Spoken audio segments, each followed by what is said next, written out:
चलो देख लीजिए यूनिट 9 जिसको बोलते हैं इलेक्ट्रॉनिक डिवाइसेस, इसके मार्क्स है 7। पहला ही क्वेश्चन है explain the formation of energy bands in solids. Energy bands in solids कैसे समझाएंगे, ये पहला क्वेश्चन है। इसके बाद तो बिल्कुल आसान चैप्टर बनेगा, डायग्राम पर बेस है ये सारा चैप्टर। डायग्राम अंडरस्टैंड जिस बच्चे को भी आ गई उसी डायग्राम के हिसाब से लिखना। पॉइंट्स जो भी बच्चा पॉइंट्स लिखेगा इसके वो कर सकता है इजीली। सबसे पहला है explain the formation of energy bands in solids. थोड़ा मैं आपको समझाता हूं। आप लोगों को मैंने बताया हुआ है एटम्स एंड न्यूक्लियस में जो एटम होता है, एटम के सेंटर में होता है एक कोर। उस सेंट्रल कोर को हम बोलते हैं न्यूक्लियस। ठीक है बेटा। न्यूक्लियस के अराउंड होते हैं शेल्स और कुछ सब शेल्स भी होते हैं जो केमिस्ट्री में आप लोगों ने पढ़ा, शेल्स एंड सब शेल्स। अच्छा, तो इन शेल्स में होते हैं इलेक्ट्रॉन्स। जैसे पहले शेल में होते हैं 2 इलेक्ट्रॉन, फिर होते हैं 8, फिर इसी तरीके से शेल्स और सब शेल्स में इलेक्ट्रॉन्स होते हैं जो रिवॉल्व करते हैं। लेकिन मैंने आप लोगों को यह पढ़ाया हुआ है कि जो अगर K शेल है, L शेल है, M शेल है, N शेल, ये जो शेल्स है, जिस शेल में इलेक्ट्रॉन घूमता है उसमें एनर्जी भी होती है। हमने यहां पर निकाली एनर्जी -13.6 इलेक्ट्रॉन वोल्ट है फर्स्ट शेल में। n is equal to first orbit में कितना है -13, फिर सेकंड में, फिर थर्ड में, फिर फोर्थ में। इसी तरीके से मैंने निकाली हर किसी ये ऑर्बिट में एनर्जी। फर्स्ट ऑर्बिट में, सेकंड ऑर्बिट में, थर्ड ऑर्बिट में नहीं निकाली थी। -3.5, 0.85, -0.54, बहुत सारी 7-8 एनर्जी निकाली थी। इनको बोलते हैं, इसीलिए इनको बोलते हैं एनर्जी स्टेट्स। क्या बोलते हैं? क्या बोलते हैं? क्या बोलते हैं? Energy states. या बोलते हैं एनर्जी लेवल्स। क्या बोलते हैं? Energy levels. शाबाश। लेकिन अगर ये मान लीजिए कोई एटम है, एटम के फर्स्ट शेल में मान लीजिए 2 इलेक्ट्रॉन, ठीक है। इसकी डिस्क्रीट एनर्जी लेवल्स है, मतलब एक ही एटम है तो जो 2 इलेक्ट्रॉन्स है इसमें सिर्फ 2 एनर्जी लेवल्स हो सकती है। एक मतलब देख लीजिए ये 2 इलेक्ट्रॉन्स है, इनकी एक एनर्जी लेवल में मैक्सिमम हो सकती है 2 एनर्जी लेवल, क्योंकि 2 इलेक्ट्रॉन कितने एनर्जी लेवल्स हो सकती है? 2। मगर इसी एनर्जी लेवल में अगर 4 होते तो 4 एनर्जी लेवल्स मैक्सिमम बन सकती है। एक एनर्जी लेवल्स के कितने मैक्सिमम बन सकते थे? 4, क्योंकि 4 इलेक्ट्रॉन्स है। अगर 8 होंगे तो मैक्सिमम एनर्जी लेवल्स कितनी बन सकती है? 8। लेकिन अगर एक ही एटम है, एक एटम में फर्स्ट ऑर्बिट में कितने इलेक्ट्रॉन्स हैं? 2। तो इनकी डिस्क्रीट एनर्जी लेवल्स हो सकती है सिर्फ कितनी? 2। लेकिन ये मैं पूरा डायग्रामेटिकली समझाऊंगा, थोड़ा थोड़ा करके। मैंने बताया ये थोड़ा सा डिफिकल्ट है अंडरस्टैंड करना। जब मैं पूरा क्वेश्चन आप लोगों को समझाऊंगा तब जाके ये समझ आएगा, उससे पहले नहीं। आप देखो ये मैंने कितने एटम्स लिए? एक। क्या लिया? एक एटम में फर्स्ट ऑर्बिट में कितने इलेक्ट्रॉन्स हैं? 2। 2 की कितनी एनर्जी लेवल्स हो सकती है मैक्सिमम? 2। कितनी? First orbit. अगर मैंने 2 एटम्स नजदीक लाए,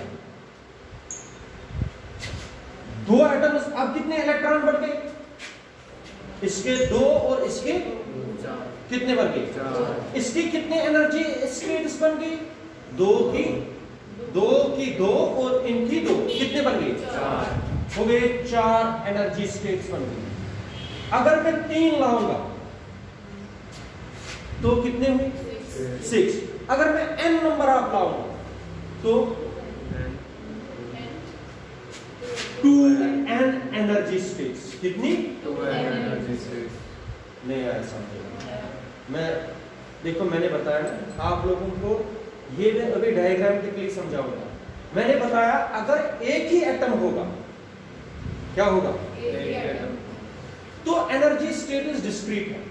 फर्स्ट शेल में सिर्फ 2 इलेक्ट्रॉन्स है, 2 एनर्जी स्टेट्स बन गए, 2 से ज्यादा नहीं। अगर मैं 2 एटम्स लाऊंगा तो 4 बन गए, 3 लाऊंगा तो 6 बन गए, n लाऊंगा तो ट्वाइस n। इसका मतलब हो गया आप लोगों के पास एनर्जीज का एक बैंड बन गया।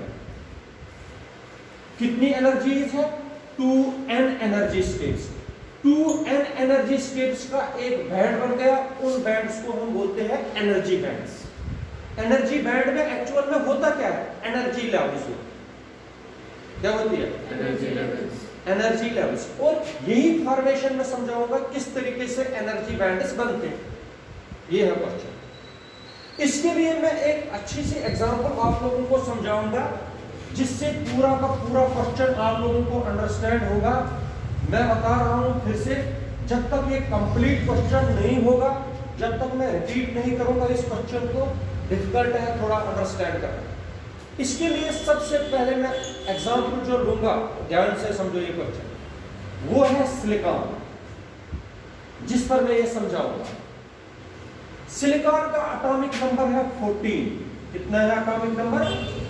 14। और इसकी इलेक्ट्रॉनिक कॉन्फ़िगरेशन जो है वो इस तरीके से है 1s2 2s2 2p6 3s2 3p2।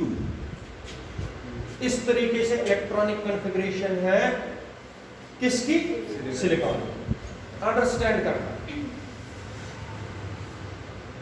अब देखो सबसे पहले जो मैं आपको बताता हूं, जो फर्स्ट शेल है, फर्स्ट शेल में कितने इलेक्ट्रॉन्स हैं इसके? 2।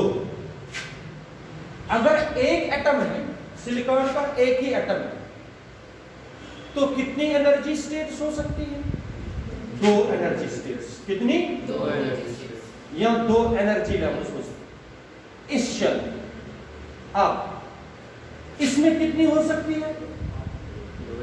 2 और 6।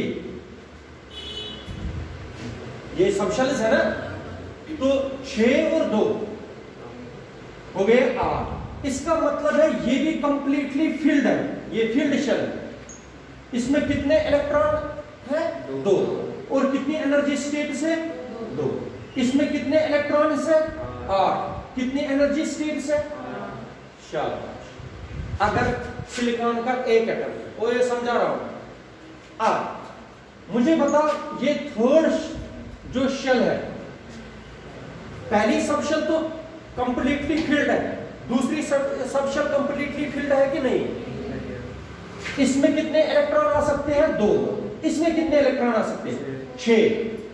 6 + 2 कितने हुए? 8। 8 में से कितने फिल्ड है? 2। 8 तो टोटल इलेक्ट्रॉन्स अकोमोडेट कर सकते हो। 8 इलेक्ट्रॉन, यही तो समझा रहा हूं आप लोग, मैं बता रहा हूं अच्छी तरीके से समझो। इनमें कितने अकोमोडेट हम कर सकते हैं इलेक्ट्रॉन? इन 2 सब शेल्स में 8। कितने? 8। 8 में से हमारे पास कितने फील्ड है? 4। 4 तो फील्ड है, 4 तो अनफील्ड है। 4 शेल्स फील्ड है, 4 अनफील्ड है। लेकिन अकोमोडेट कितने कर सकते हैं? 8। रैकेट है कुछ। अब देखो मुझे बता पहले, इसमें कितनी एनर्जी स्टेट्स है फर्स्ट में? 2। अगर एक सिलिकॉन का एटम, इसमें कितनी एनर्जी स्टेट्स है? 8 एनर्जी स्टेट्स। कितनी? लेकिन 8 एनर्जी स्टेट्स में कितने स्टेट्स में इलेक्ट्रॉन है, कितने में नहीं? 4 में है, 4 में। इसमें से एक सबशेल जो है वो कौन सी सबशेल हुई? 3s2। ये तो कंप्लीटली फिल्ड है, लेकिन जो p वाली सबशेल है वो कंप्लीटली फिल्ड, उसमें कितने इलेक्ट्रॉन है? मगर अनफिल्ड कितने? 4। अकोमोडेट इस, अगर 8 हम इसमें और इसमें 8 अकोमोडेट कर सकते हैं, है कितने हमारे पास? चार तो फील्ड है, 4 अंडरस्टैंड करो। लेकिन मुझे बता, इसमें 2 एनर्जी स्टेट्स है, इसमें 8 एनर्जी स्टेट्स है, इसमें भी 8 एनर्जी स्टेट्स, लेकिन 4 फील्ड है, 4। अब ये तब की बात है जब मैंने एक सिलिकॉन एटम लिया। तो अगर नहीं समझ आया मुझे बताना फिर से। मैंने एक सिलिकॉन एटम लिया, क्या लिया? अगर मैं 2 लूंगा, वही बात आ गई फिर से, कितने एटम लूंगा? 2 सिलिकॉन एटम लूंगा तो इसमें कितने बनेंगे? 2 into 2 कितना हुआ? इधर 16, इधर 16, मगर 16 में से आधे फील्ड होंगे, आधे शाबाश। अब मुझे बताओ जो सबसे इंपॉर्टेंट पॉइंट है, क्रिस्टल में क्या 2 एटम होते हैं? वो क्रिस्टल, सिलिकॉन का क्रिस्टल होता है पूरा, सिलिकॉन का क्रिस्टल में एक एटम होगा, सिलिकॉन के क्रिस्टल में 2 एटम होंगे, n नंबर ऑफ एटम्स। क्या होंगे? पूरे क्रिस्टल में कितने एटम्स होंगे? अगर n नंबर ऑफ एटम्स, इधर देखो, ये भी सिलिकॉन एटम है, ये सिलिकॉन एटम, ये सिलिकॉन एटम, सारे सिलिकॉन एटम्स है ऐसे क्रिस्टल में। कितने एटम्स है? n number of atoms. अगर एक एटम में कितने एनर्जी स्टेट्स है पहले सबशेल में? 2। n नंबर ऑफ में कितने होंगे? शाबाश। अब सबसे ज्यादा इंपॉर्टेंट पॉइंट है, इसमें कितने इलेक्ट्रॉन, कितने एनर्जी लेवल्स है? 2n energy states first subshell में। अच्छा, इसमें 8n एनर्जी स्टेट्स। ये मुझे बताओ, 8n एनर्जी स्टेट सिलिकॉन के एटम्स की, ये फील्ड है कि अनफील्ड है? ये वाले, ये 2n एनर्जी स्टेट्स एक सिलिकॉन क्रिस्टल में, क्योंकि एक एटम की बात नहीं कर रहा हूं मैं, पूरे क्रिस्टल की बात कर रहा हूं। इसमें कितने एनर्जी स्टेट्स हैं?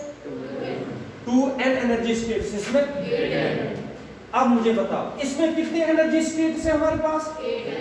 8n एनर्जी स्टेट्स है। कितनी? 8n। मगर कितनी फील्ड है, कितनी अनफील्ड है? 4n एनर्जी स्टेट्स फील्ड है, 4n एनर्जी स्टेट्स अनफील्ड है। समझ आया यहां तक? समझ आया यहां तक? अगर नहीं आया मैं दोबारा समझाऊंगा। मुझे बताओ, एक सिलिकॉन क्रिस्टल और n number of silicon crystals की बात। अगर एक सिलिकॉन क्रिस्टल की बात करते हैं, फर्स्ट एनर्जी स्टेट, फर्स्ट जो है, इसमें जितने इलेक्ट्रॉन्स, कितने इलेक्ट्रॉन्स होंगे? इसमें 2। कितने? 2। इसमें 2 इलेक्ट्रॉन्स अकोमोडेट कर सकते हैं, 2 इलेक्ट्रॉन्स की 2 एनर्जी स्टेट्स हो सकती है मैक्सिमम। कितनी? 2। इसमें कितने इलेक्ट्रॉन अकोमोडेट कर सकते हैं? 2s2 और 2p6 में कितने? 8। ये भी कंप्लीटली फील्ड है इसमें। और कितनी एनर्जी स्टेट्स बन गई? 8। अगर n नंबर ऑफ होंगे तो 8n एनर्जी स्टेट्स होंगे। अब देखो, 3s2 और 3p2, 3p2 में तो 3p6 बना सकते हैं, मगर अगर हमारे पास इलेक्ट्रॉन होंगे, इसका मतलब है इन 2 में से 8 इलेक्ट्रॉन अकोमोडेट कर सकते हैं, लेकिन है कितने हमारे पास? 4। मुझे बताओ, 4 है हमारे पास, इसका मतलब हमारे पास 8n एनर्जी स्टेट्स है, लेकिन 8n एनर्जी स्टेट्स में कितनी एनर्जी स्टेट्स फील्ड है और कितनी अनफील्ड है? 4n energy states are filled and 4n energy states are unfilled. पहले बताओ मुझे, किसको ये समझ नहीं आया? मुझे डायग्राम बनानी है, ठीक है? अब डायग्रामेटिकली समझाऊंगा क्या मतलब है इसका। इधर देखो, अच्छी तरीके से समझ लीजिए।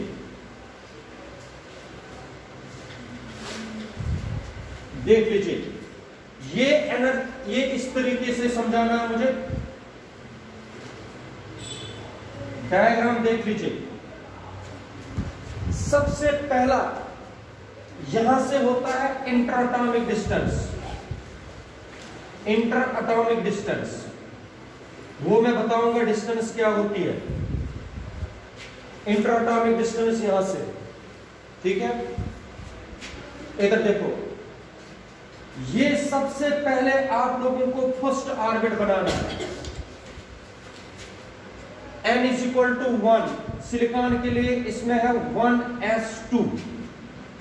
इसमें कितने इलेक्ट्रॉन्स हैं? 2 इलेक्ट्रॉन। ये कंप्लीटली फील्ड है कि अनफील्ड है? अंडरस्टैंड करो जरा, मुझे बताओ, अगर ये पूरा क्रिस्टल है, इसमें कितने इलेक्ट्रॉन्स हैं? ये फील्ड है अनफील्ड है? कितनी एनर्जी स्टेट्स इसकी हो सकती है? क्रिस्टल की बात, 2n एनर्जी स्टेट्स। ये 2n एनर्जी स्टेट्स जो है ये सारे फील्ड होंगे कि अनफील्ड होंगे? पूरे फील्ड होंगे, कंप्लीटली फील्ड है। शाबाश बेटा। इसके बाद कौन सी आएगी? बोलो, सिलिकॉन की, जिसका एटॉमिक नंबर 14 है। शाबाश। 2s2 इसमें कितने इलेक्ट्रॉन है? दो। फील्ड है क्या अनफील्ड है? दो n इलेक्ट्रॉन्स की, दो एनर्जी स्टेट्स की। 2n इलेक्ट्रॉन्स की कितनी एनर्जी स्टेट्स होंगी? 2n एनर्जी स्टेट्स कितनी होंगी? 2n energy states. अच्छा, 2s2 और 2p6 अब मुझे बताओ, इसकी तो 6 होंगी, 2 और 6 कितने बन गए? 8। कितनी एनर्जी स्टेट्स बन गई पूरे शेल की? 8n energy states. ये कंप्लीटली फील्ड है कि कंप्लीटली अनफील्ड है? ये भी कंप्लीटली फील्ड है। अब कौन सी शेल आएगी? 3s2 और 3p2। 6 है ही नहीं है, क्योंकि सिलिकॉन का एटॉमिक नंबर है 14। अब देखो, थोड़ा ऊपर बनाना है। ये हो गया 3s2 और 3p2। जरा मुझे बताओ आप लोग खुद ही, टोटल कितने अकोमोडेट कर सकते हैं? कितनी एनर्जी स्टेट्स होंगी इनकी? 8n energy states. कितनी? 8n। अच्छा, 8n में से कितने फील्ड है, कितने अनफील्ड है? 4n एनर्जी स्टेट्स फील्ड है और 4n। शाबाश, यहां तक समझ आया? अनफील्ड है। तो इसमें हम अकोमोडेट और भी कर सकते हैं। आप देखो, ये मैंने इस तरीके से डायग्राम बनाया। इधर देख लीजिए, आपको क्या करना है? यहां पर लिखना है A, B, C और यहां पर लिखना है D। इंटर एटॉमिक डिस्टेंस का मतलब क्या हुआ? दो एटम्स के बीच में, सिलिकॉन एटम्स के बीच में इंटर एटॉमिक डिस्टेंस। दो सिलिकॉन के एटम्स के बीच में कितनी डिस्टेंस है उसको बोलते हैं inter atomic distance. What is interatomic distance? The distance between the two silicon atoms in the crystal is called interatomic distance. Interatomic distance. मान लीजिए actual interatomic distance is A। Actual interatomic distance कितनी है? Actual interatomic distance is A। आप देखो, अगर ये step first, दोबारा मुझे रिपीट करना पड़ेगा ये क्वेश्चन, तब जाके समझ आएगा। Actual interatomic distance between the two atoms is A। याद रखना, A है एक्चुअल इंटरएटॉमिक डिस्टेंस दो एटम्स के बीच में। अब देखो, अगर मैं इनके एटम्स के बीच में B रखूंगा तो इससे ज्यादा होगी, इन एक्चुअल से ज्यादा। अब देखो, अगर C रखूंगा तो इससे भी ज्यादा होगी, और अगर D रखूंगा तो इससे भी ज्यादा।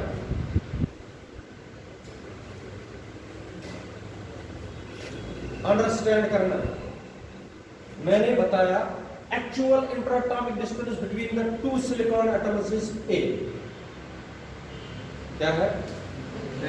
दो सिलिकॉन के एटम्स के एक्चुअल इंटरएटॉमिक डिस्टेंस कितनी मानी हमने? A। क्या है? A। शाबाश। अगर मैं टू सिलिकॉन, यहां से करना है शुरू, हमें इधर की तरफ आना है।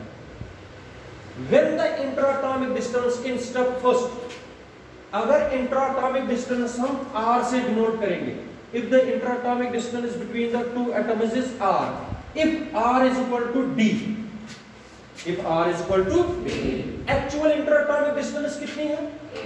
R is equal to A, actual। मैंने माना if R is equal to D is far far greater than किससे? देख सकते हो डायग्राम, अंडरस्टैंड करो। स्टेप फर्स्ट, अगर interatomic distance between the two atoms क्या होगी? D, which is far, if the interatomic distance between the two atoms is far greater than क्या? A, which is equal to D. अगर दो इंटरएटॉमिक distance होगी, इधर देखो, दो एटम्स के बीच में इंटरएटॉमिक डिस्टेंस बहुत ज्यादा है, अंडरस्टैंड करो। इसकी जो एनर्जी स्टेट्स है, इधर देख लीजिए, इसकी जो दो इलेक्ट्रॉन्स हैं उनकी energy status 2n energy status है, और 3p2 की एनर्जी स्टेटस 3, ये भी 2n एनर्जी स्टेटस है, लेकिन ये फील्ड है दोनों, अनफील्ड भी। मैं फिर से बताता हूं, ये है 3s2, ये है 3p2। इधर देख लीजिए, ये वो एटम है जो कहां पर है, ये वो इलेक्ट्रॉन मैं दिखा रहा हूं उस एटम का जो कहां पर है, 3s2। इसमें कितनी एनर्जी स्टेटस है आप लोगों ने खुद ही बताया, इसकी 2n, इसकी 6n, इसकी 6n और 2n बन गए 8n। मगर जो ये 2n है ये फील्ड है, अगर ये 2n फील्ड है वाली, इसमें 2n फील्ड है लेकिन 4n अनफील्ड है, 4n अनफील्ड। अब देखो, अगर ये एटम और इस एटम के बीच में इंटरएटॉमिक डिस्टेंस ज्यादा है, इंटरएटॉमिक डिस्टेंस ज्यादा है, ये जो 6n एनर्जी स्टेट्स है और ये जो 2n एनर्जी स्टेट्स है, ये अलग अलग है, इन दो के बीच में कोई इंटरेक्शन नहीं। एक बार समझिए, अगर interatomic distance between the two atoms is d, क्या है? d। अगर ये d है, डिस्टेंस बहुत ज्यादा है, r इज फार, ये जो a d है, it is far greater then a। अगर ये बहुत ज्यादा है, एक एटम यहां पर है, दूसरा एटम यहां पर है, इनके बीच में इंटरेक्शन, जो इनकी एनर्जी स्टेट्स है, ये जो एनर्जी लेवल है और ये जो एनर्जी लेवल है, ये अलग अलग है। इसमें कितनी एनर्जी लेवल्स है? 2n energy levels. इसमें कितनी है? 6n energy level. ये अलग अलग है, इनके बीच में, एटम्स के बीच में इंटरेक्शन। इसलिए ये जो एनर्जी स्टेट है, इधर देखो, ये जो एनर्जी स्टेट है, यहां से यहां तक आप लोगों को इसी तरीके से ये गैप रखनी है। इस गैप को बोलते हैं, याद रखना, बाद में भी बताऊंगा, इस गैप को बोलते हैं एनर्जी गैप। क्या बोलते हैं? Energy gap. किन किन के बीच में ये एनर्जी गैप है? 3s2 और 3p2 इलेक्ट्रॉन्स के बीच में जो एनर्जी लेवल्स है, उनके बीच में ये गैप। मगर कब? जब interatomic distance is equal to d is far greater than. शाबाश। अब इंटरएटॉमिक डिस्टेंसेस को थोड़ा थोड़ा क्लोज कर दो। अभी तक इंटरेक्शन कोई भी नहीं थी, ये एनर्जी लेवल्स अलग थी, ये एनर्जी लेवल्स अलग थे। शाबाश। अब देखो क्या करना है, ये और ये एटम दो मैंने लाए, अब इनके बीच में इंटरएटॉमिक डिस्टेंस कितनी बनाएंगे? c। कितनी रखेंगे? जो कि d से कम। अंडरस्टैंड करो। अब interatomic distance between the two atoms is which is less than. आप देखो, दो एटम्स को मैंने थोड़ा क्लोज किया, इन्होंने इंटरेक्शन शुरू कर दी। इसमें कितने एनर्जी लेवल्स है? 2n। इसमें कितनी है? 6n। फील्ड कितनी है? फील्ड कितनी है वो तो पता है। टोटल एनर्जी स्टेट्स कितनी बन गई? 8। अब इन्होंने, मुझे बता, इन्होंने इंटरेक्शन शुरू कर दी कि नहीं कर दी? क्यों शुरू कर दी इंटरेक्शन? क्योंकि इंटरएटॉमिक डिस्टेंस मैंने कम कर दिया। मैं बताता हूं, अगर दो बच्चे, मैंने इनको दूर दूर रखा, नकल कर सकते हैं? एक बच्चे को मैंने इस टेबल पर रखा, दूसरे बच्चे को वहां रखा, नकल? पहले मैंने इनके बीच में इंटरएटॉमिक डिस्टेंस इतनी ज्यादा रख दी थी कि ये इंटरेक्शन नहीं कर सकते। फिर मैंने एक बच्चे को यहां रखा, दूसरे बच्चे, अब इन्होंने आपस में इंटरेक्शन शुरू कर दी, ये नकल करना शुरू कर दी। इसका मतलब हो गया, जरा ध्यान से समझो, इसके पास कितनी एनर्जी लेवल्स थी? 6n। इसके पास अब एनर्जी जब नजदीक आ गए ना, इन एनर्जी लेवल्स ने आपस में इंटरेक्शन करना शुरू कर दिए, मिक्स होना शुरू कर दिया। कितनी एनर्जी लेवल्स मिक्स हो रही है? 8n। 8 किसकी कितनी? 2n इसकी और इसकी 8n एनर्जी स्टेट्स मिक्स होने लगी। इसलिए इधर देखो, C से मिक्स होने लगी ये एनर्जी स्टेट, इधर देख लीजिए, ये एनर्जी स्टेट और ये एनर्जी स्टेट ऐसे आने लगी। एनर्जी गैप इनके बीच में, बात सुनो, 3s2 जो इसमें 2n एनर्जी स्टेट्स थी वो अलग थी अभी तक, 6n एनर्जी स्टेट्स अलग थी। इनके बीच में इंटरेक्शन, जब मैंने इनके बीच में डिस्टेंस क्या कर दिया? कम कर दिया। इन एनर्जी, ये जो एनर्जी स्टेट्स है ये आपस में क्लोज आने लगी। जब क्लोज आने लगी, यहां से ग्राफ ऐसे आने लगा, ऐसे आने लगा। इधर देखो ऐसे। अब देखो, जब डिस्टेंस आप थर्ड स्टेप पहुंच गए, मैंने बताया पहले, मैं आप लोगों को 2 स्टेप और क्लोज करूंगा, राउंड फिर से समझो। ये जब मैंने इंट्राटॉमिक डिस्टेंस बिटवीन द 2 एटम्स कितनी रखी? d, जो कि बहुत ज्यादा है। इन्होंने इंटरेक्शन, इसलिए ये एनर्जी स्टेट और ये एनर्जी स्टेट अलग है।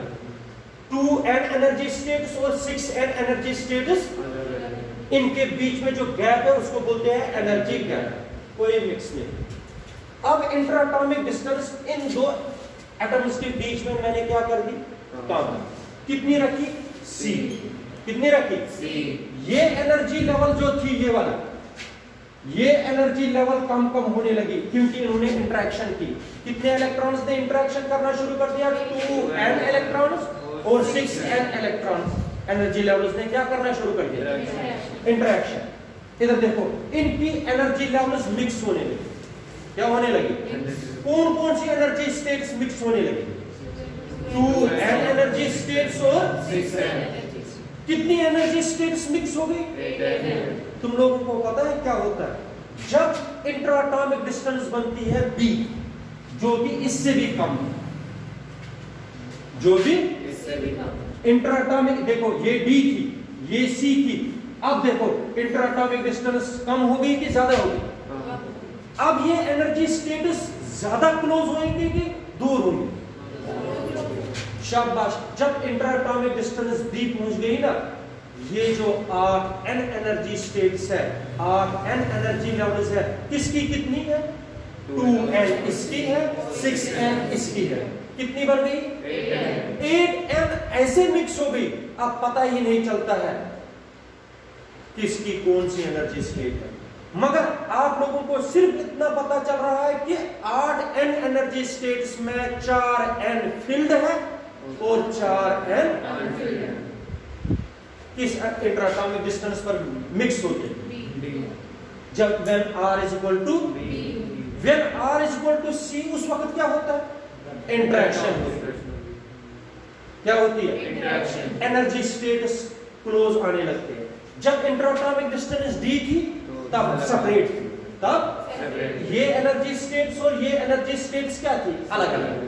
लेकिन when intraatomic distance becomes c, when that interaction between the 2 atoms takes place, और जो ये एनर्जी स्टेट्स है ये क्लोज आने लगे। लेकिन जब इंट्राटॉमिक डिस्टेंस कितनी बन गई तब क्या हो रहा?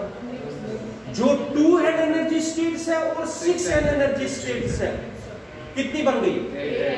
ये इस तरीके से मिक्स हो गई, अब पता ही नहीं चलता है 2n कहां किनकी है, इनकी है कि इनकी है।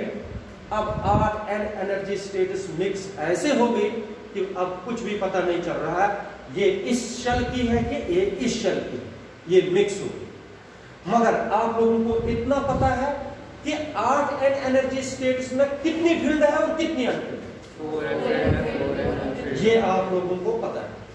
आप देखो लास्ट स्टेप, जब इंट्राटॉमिक डिस्टेंस कितनी बनेगी? अब a, जो कि ऑरिजिनल इंट्राटॉमिक डिस्टेंस है। क्या है? इधर देखो, जो कि ऑरिजिनल इंट्राटॉमिक डिस्टेंस है। देखो क्या होता है, ऑरिजिनल इंट्राटॉमिक डिस्टेंस देखो ऐसे आता है और यहां से ऐसे चला जाता है। ग्राफ इस तरीके से, इधर देख लीजिए, और यहां से इस तरीके से। मैं वही बताऊंगा अभी। जब इंट्राटॉमिक डिस्टेंस कितनी बनेगी? ए। देखो क्या होता है, जो 4n एनर्जी स्टेट्स है, कितनी? 4 energy states. When intraatomic distance becomes A, which is original intraatomic distance, जो 8n एनर्जी स्टेट्स थी, जो मिक्स हो गई थी, इनमें से 4n एनर्जी स्टेट्स कितनी? कितनी? 4n एनर्जी स्टेट्स जो है वो अलग हो गई और 4n एनर्जी स्टेट्स अलग हो गई। मगर कब? जब इंट्राटॉमिक डिस्टेंस कितनी बन गई? Then 4n energy states separates from 4n energy states. कौन सेपरेट हो गई? किन से? जो फील्ड है और जो अनफील्ड है। मगर किस इंट्राटॉमिक डिस्टेंस पर ये सेपरेट होती है? When intraatomic distance between the two atoms is जो 4n कंप्लीटली फील्ड वाले शेल्स है, वो एनर्जी स्टेट्स है, वो सेपरेट हो रहे हैं। जो कंप्लीटली अनफिल्ड है वो सेपरेट हो रहे हैं। उन और उनके बीच में गैप बन रही है, जिस गैप को बोलते हैं एनर्जी गैप, और यह बोलते हैं इनको फॉरबिडन गैप। क्या बोलते हैं? मैं दोबारा भी समझाऊंगा, पहले आप लोग एक बार समझिए। जो ये कंप्लीटली फील्ड वाले जो ये एनर्जी स्टेट्स बन गई, जो एनर्जी लेवल्स का कंप्लीटली फील्ड वाला बैंड, इसको बोलते हैं वैलेंस बैंड। क्या बोलते हैं? क्या बोलते हैं बेटा इसको? What is valence band? It is actually the band of energy levels, band of which is completely field. ये वाला जो एनर्जी लेवल्स का बैंड है ना, ये देखो, ये एनर्जी लेवल्स है। ये एनर्जी लेवल्स सारी की सारी एनर्जी लेवल्स क्या है? फील्ड। इसमें इनमें इलेक्ट्रॉन्स है, लेकिन जो यहां पर एनर्जी लेवल्स बनेंगे, इन किसी में भी एनर्जी लेवल में बैंड ये इलेक्ट्रॉन, इसलिए ये कंप्लीटली अनफिल्ड बैंड जो एनर्जी लेवल्स का आ गया। क्योंकि 8n एनर्जी लेवल्स है, ये 4n एनर्जी लेवल्स है, ये 4n एनर्जी लेवल्स है, ये सेपरेट हो गए। 4n एनर्जी लेवल्स सेपरेट हो गए 4n एनर्जी लेवल्स से। लेकिन जो 4n एनर्जी लेवल्स है जो कि कंप्लीटली फील्ड है, ये अपना एक बैंड बनाते हैं, अलग बैंड बनाते हैं, उसको बोलते हैं वैलेंस बैंड। जो कंप्लीटली अनफिल्ड वाला एनर्जी लेवल्स का बैंड है, वो उसको बोलते हैं कंडक्शन बैंड। क्या बोलते हैं?